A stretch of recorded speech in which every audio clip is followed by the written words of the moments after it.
I decided to position my presentation today along the track of a personal journey. So back when I was an undergrad student, I was approached by my newly appointed supervisor and asked, so what would you like to write about now? And I said, well, I wanted to write about knighthood. And she said, well, in Anglo-Saxon England, we didn't have anything like that, so the closest thing I can think of would be Thegns. Would you like to try that? I said, sure. And here I am 13 years later, only now finishing that. So my thesis in my alma mater was boldly called Military Nobility in Anglo-Saxon England, 900 to 975. But the more I was writing it, the more I was realizing that what I'm actually writing about is not England, despite what the title said, but rather a very specific set of English sources, all with a very pronounced West Saxon bias in them. And it was very easy to spot who the author of the bias was, and that was this person. This is the best artistic reconstruction of Archbishop Wulfstan of York that I could find. I have to disclose that this is likely not him by the design of the original artist, because apparently this depicts the neighborhood of Worms, but also an archbishop, also the 11th century, so what gives? In the book that I plucked this image from, it is titled Archbishop of York. So that's the best we have. Archbishop Wulfstan is a very prolific figure in late Anglo-Saxon period, and it's at least 91 works that he is ascribed to. Most of them consider the offices of bishops, the good praxis of rulership, but also on the social mobility and the social norms. Why this is? This is because he was living in a very tumultuous period when the second Viking age reached its zenith, and so a lot of social change was going around him. And Archbishop Wulfstan was what I would call not only a pedantic person, but he was also somewhat of a, how do I put it, a zealot. He was very discontent with how the world around him worked, and so he had an idea of order penetrating all of his works through and through. And in this vision of his, Thegns, the object of my then thesis, occupied this position in the social pyramid, if you will. That is to say, the elite, the nobility, the aristocracy, you name it. I'm specifically being vague here because in historiography, you can find all sorts of nouns describing them, depending on the author. This builds into the general English tradition of not being very precise in your terminology, especially if you're writing on topics such as Anglo-Saxon history. I guess you could just grab the book and pass it on. Yes, thank you very much. So when I describe this in my thesis, I write about Archbishop Wulfstan and his long shadow. His works are the most influential, even for all their brevity, they're most influential in that he describes things and their position in society in very concise, very easy to understand terms. And so much so that even today, you can find this wonderful artistic reconstruction of a Thegns manor that is built specifically on the one and only description of a Thegns manor that you can find in the text at all, and that text is penned by Wulfstan. And his long shadow can be even found on the back covers of the figurine set, such as this one. I will read for you. Who were Saxon Thegns? The Thegns, pronounced Thegns, were nobles of Saxon England who held land in return for military service. Where they came up with this idea from, I don't know. In the sources, there's no such thing. But in times of war, they served their lords as the military elite of the Saxon armies, and yada yada yada. So you might have come across similar descriptions in historiographic descriptions many times. But the more I looked at it, the more I was discontent with this picture, because there are some problems. The word thegn originally means a servant, so how can a word that means servant actually denote a whole stratum of social elite, aristocracy, nobility, or what have you? And this is not very often explained in historiography. Some explanations have been proposed. Again, I'm simplifying a lot here. One of them can be summed up as this. So originally, a thegn was indeed a military follower of a ruler, originally a king, presumably, like on these wonderful illustrations from one of the Anglo-Saxon manuscripts. You can see that there's a figure next to the figure of a king. So while the manuscripts do not say that these are thegns, but this is how we can interpret them. And with time, kings started donating and giving out a lot of land to their thegns, to their military followers, such as this wonderful charter from the year 962, where the name of the receiver is unfortunately corrupt, but probably it's something like Ethelsier. And so, yes, you have you have the process of the immediate milieu of a king, his immediate military following, becoming the landed aristocracy of Anglo-Saxon England.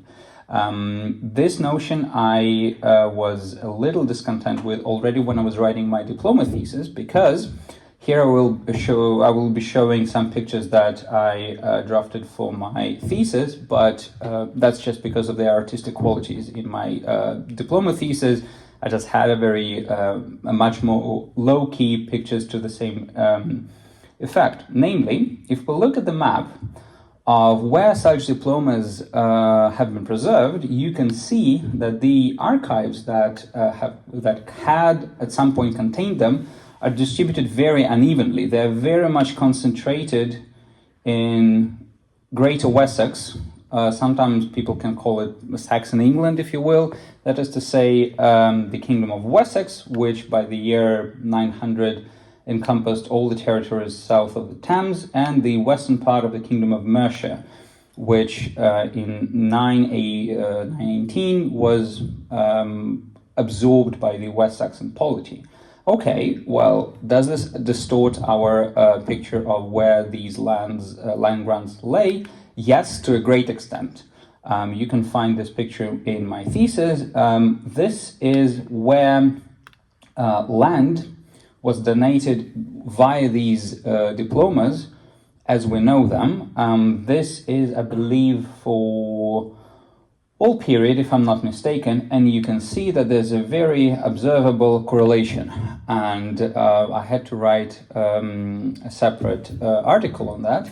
An English version of it will be coming out this year in Les Éditions de la Sorbonne, where I put it in English, where I used some mathematical methods to prove that, yes, what we're seeing here is not just a random, a naked eye observation. Yes, there is a bias. So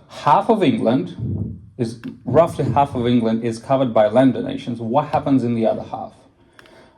There's a word thegn applied there in the same meaning. Well, if we look at Domesday Book, which I think many of you might be familiar with, at least tangentially, this is what a modern artistic depiction of it looks like. If we look at where individual thegns are known to have held land in 1066, we see that this map matches this one in a no way. There's a very pronounced distortion here. And that distortion has to do probably much more with the organization of the survey in 1086, much more than with the realities on land, so to speak. This is probably because of the language of the surveyors and so forth. So this picture cannot be used to check this picture. So we sort of are left in the dark on that. And I had to leave it for the time being because I only had so much time to write my diploma thesis. But I already then was feeling that something's off in this part. And by extension, maybe the picture that we see maybe the picture that we read about in historiography, modern historiography, is a great simplification. Maybe it's much more complex. Maybe it's much less static. So, with that in mind, I graduated and I ended up in Copenhagen, where I was a guest researcher or a gæsteforsker. I got a stipend from the Danish government to work on my thesis at the time. I was thinking that I would just read up on the Scandinavian part so that I could then compare it in a more informed way in my PhD to come. And I was slowly realizing that reading up is just not enough. I had to develop a separate Scandinavian profile to actually be in the position to write this comparative text in a qualified way, because otherwise I would be comparing not my sources with my sources, but rather my sources with modern historiography. And this is how I developed my second profile. When I was reading up, I realized that in Scandinavia, the word Thegn is actually quite known, and largely because of this person, Sven Åkjær. Sven Åkjær was a Danish archivist, and he was a Danish, I wouldn't say polymath, but he was a classically educated person in the 1920s. He graduated with a degree in English, German, and Danish studies. I would probably interpret it in modern terms as literature broadly defined. And as such, he was both versed in the Scandinavian stuff and also in Old English. And he noticed that on quite a few runestones in Scandinavia, the word Thegn can also be found. So here are some pictures that contain such images. This is in Denmark, this is on the island of Fyn, this is here in Västergötland, in Hölkyrka. I'm very thankful to Henrik who took me there when I only began my studies. And this one I am not, this is in Södermanland. This is actually a bit of an outlier because the formula there will be different. So here's the map of how these inscriptions are distributed across the map. As I said, in Södermanland there seems to be a separate tradition because they use a different formula. But you can observe some clusters that are located here in Jutland and in Västergötland. In Västergötland, actually, there was discovered a recent Thegn stone when I was writing my thesis in Venevalla.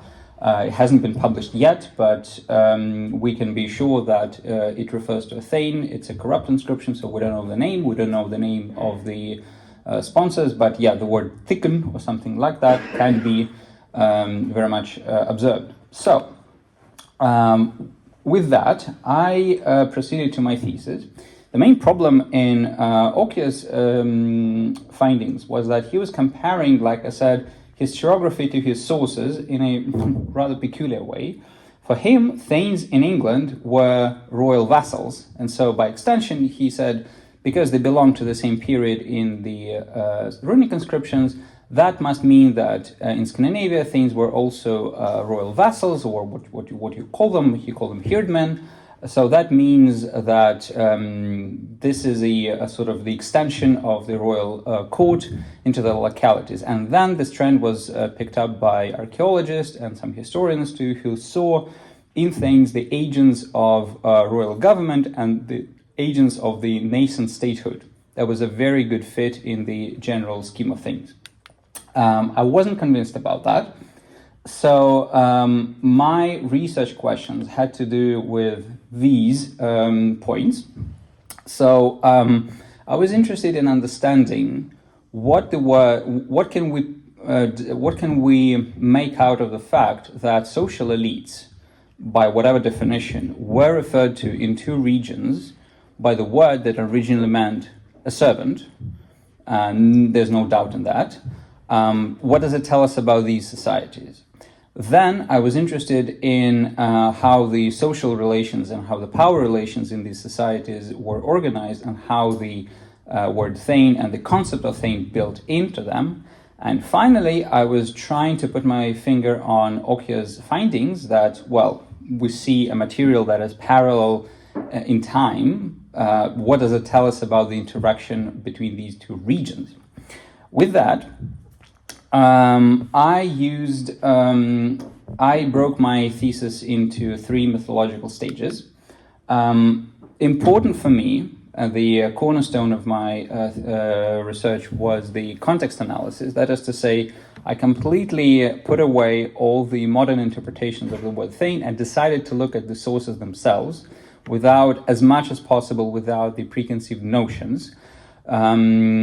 Then I decided to be very strict in how I organize them because, like I said, Archbishop Olsen's texts are very illustrative, but they belong to the very to the last phase of my period. So are we actually justified in projecting his interpretations far back in time? Does this apply to the period when King Alfred reigned, for example, or maybe even farther back in time? So I said, no, we have to be very specific, we have to be very strict in how we treat these sources in time and space. And finally, after I have built up the skeleton, if you will, I decided to build up some flesh on the of these historical anthologies, as I decided to call them, what we can actually tell about these people, what do they look like. And an important methodological tool I used, especially in the first and second stages, were the databases that contain as many as possible original texts in the original languages. As I said, I wanted to completely forget what modern historiography wrote about things, but how do I know what the actual speakers of Old English wrote about things? Well, to that effect, I have the Dictionary of Old English, which includes all a copy of at least one of every single text in Old English that has been preserved. So there I found about 2,000 hits for thane, give or take. For Old Norse, no comparable corpus exists as of yet, so I had to find some surrogates, such as the ONP, which is the best we have for the prose, but it doesn't aspire to include all potential entries. For the Skaldic corpus, I had the SKP, the Skaldic project database. The project is still ongoing, the volumes are still being published, but the database is already available. And for the runes, I had the Subnordisk, of course. So, what my results were for England, for one, I proved the fact that you can find in the dictionaries, namely that the word thane indeed meant the word servant, and this was its kernel, it was its core meaning that was very resistant to mutations, at least in the sources. So I cannot really tell how much people were realizing that when they were using this word in their daily lives, because the sources I have are usually, well, representative of a very specific milieu, but in it, at least, the word thane has a very stable core. That brings us back to the question. So how can a word that means a servant, how can it mean that person? How can it mean an aristocrat? Because that is also what I observed. So Woolston was not actually lying when he was using the word thane in the general meaning of an elite member. But there's no explanation that I could find in the historiography, aside from that I showed you, aside from the fact that, well, it has its own caveats. That brings me again to this person. How and why can this word mean an aristocrat if it actually means a servant, even if it is a servant of a king? How far did the royal reach actually penetrate into the localities? My interpretation is that what I call monarchocentric discourse very much could shape, if not the social realities on land, then at least their the way of that people thought of their social realities of land. I'll illustrate this with this infographics. So here we have a depiction of a court. This is actually the same manuscript from where I already showed some excerpts. Here we see a figure of a king surrounded by his courtiers, his advisors, and I would probably abstain from saying that the whole intellectual discourse was very monarchocentric, but at least the royal court was very much trying to enforce its monarchocentrism on everyone in the reach of the king. So the king stood in the center, and the collective he. Naturally, it's not one person. It's his advisors, it's people like Wulfstan, it's his bishops, you name it. So the collective king was trying to emulate and was trying to radiate his figure and impose his vision of the social realities on the people that he interacted with, such as they could see that people who received land from the king were referred to as king's thanes. You could argue, well, of course, but this is a Latin text, so they would use the word minister. That is fair enough, but we luckily have such thing as endorsements. So you would have a sheet of parchment that would be folded, and on the dorso you would have very short phrases added, usually for the means of archival sorting and such.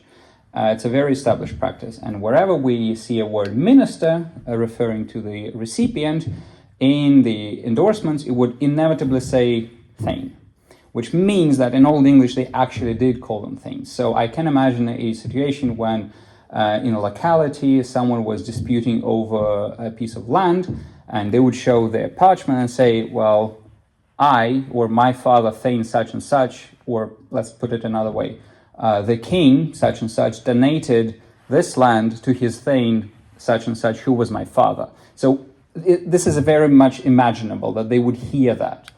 It is also very much imaginable that they would hear being addressed as king's thanes in his writs, that is, the king's. A writ is a different form of a document. Unlike a diploma, it is a short informational message to a locality that a king passed such and such decisions that have a bearing on this locality. For example, they appointed a bishop, or for example, they sanctioned a land transfer. And there's a very stable formula that a king would greet his things in such and such locality. And it is the king's face that people would see on the seal. Again, we don't know how far in time this practice was. The 6 examples that we have all date from the 11th century, but I argue that even if not in this finished material guise, elements of these practices were already in place in the 10th century. And by that token, it is not surprising that with time to refer to the landowners in the kingdom in general as things became the norm, or I should qualify, could have become a norm. Here is again a fragment from Wulfstan's text where he writes, and if a thane prospered such that he served a king. So we moved somehow from being a king's warrior and being a king's servant to the fact that a thane could serve a king, but this is not a sine qua non any longer. And that is the sort of the final stage of this word's development.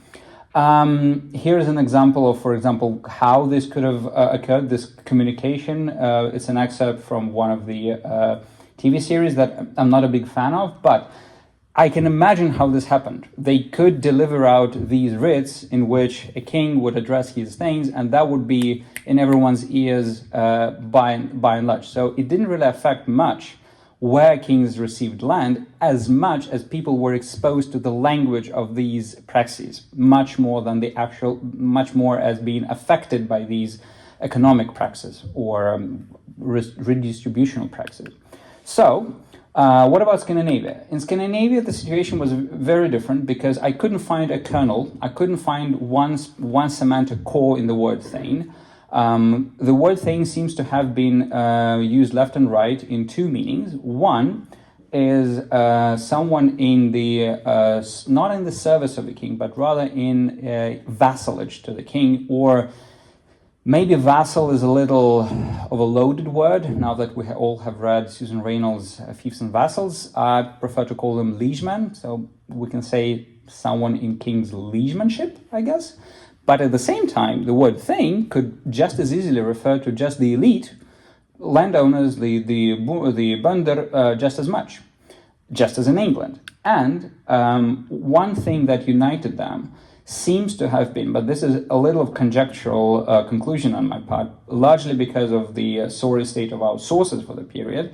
So my conclusion is that what united them was the economic base, in that they all possessed what later was called auðl, That is the family property, family land, and the incursion on such property land was being perceived as tyranny, at least in Norway. Again, I had to extrapolate a lot, so take it with a grain of salt, or maybe with a pound of salt. But it is also my interpretation. I could see in a few bits, not as pronounced as in England, and again, mind the gap between the sources and the situation they describe, but I could see that Scandinavian kings were trying to convert these individual members of the elite or collective elites into their liegemen, if you will. So my hypothesis is that the word Thegn could have been inherited in Old Norse from the Proto-Germanic period. I'm not going to argue that it was not, although from the onomastic evidence, I can explain that the word Thegn could have been a borrowing, and the fact that it has a broken root, as in Thegn, doesn't really affect it as much, but we can discuss it later. But even if the word had been there at the beginning of the Viking Age, the word could have been dormant, because like I said, it does not convey the idea of servitude at all. There's no idea of ministry in the word Thegn, unlike in England, where it is very pronounced in its original meaning. But the senses imbued in the word Thegn could have been transferred from over the seas. Mind you, how and why? Could have been transported from across the seas. Mind you, we're in the period where the interaction between the two coasts of the North Sea were very, very close. And we even have the so-called Northern Empire by King Canute. And this is exactly the period where the runestones were being installed. Here is a picture of what this empire could have looked like. It shies away from including Västergötland, and I'm not going into this debate whether Västergötland was part of this realm or not, but culturally it definitely experienced the influence of the social order from England, at least conceptually. I believe that what we find in the Nordic sources, both in runestones and in texts, are actually the results of this influence on the northern soil, with at least probably two peaks, maybe one in the 900s and the other in the 1000s. So in the 900s, I believe probably the idea of liegemanship could have been borrowed, whereas in the 1000s, the idea of a member of elite could have been borrowed. And this explains why we see no overlap and why we see no semantic transition from one to another in the Nordic sources, unlike in England, where, as I try to explain, this transition is very much explainable. With that, I would like to thank you all. The book is available, and you also have the gist of the book on these two websites. And I'll be very happy to hear your criticism and suggestions. Thank you.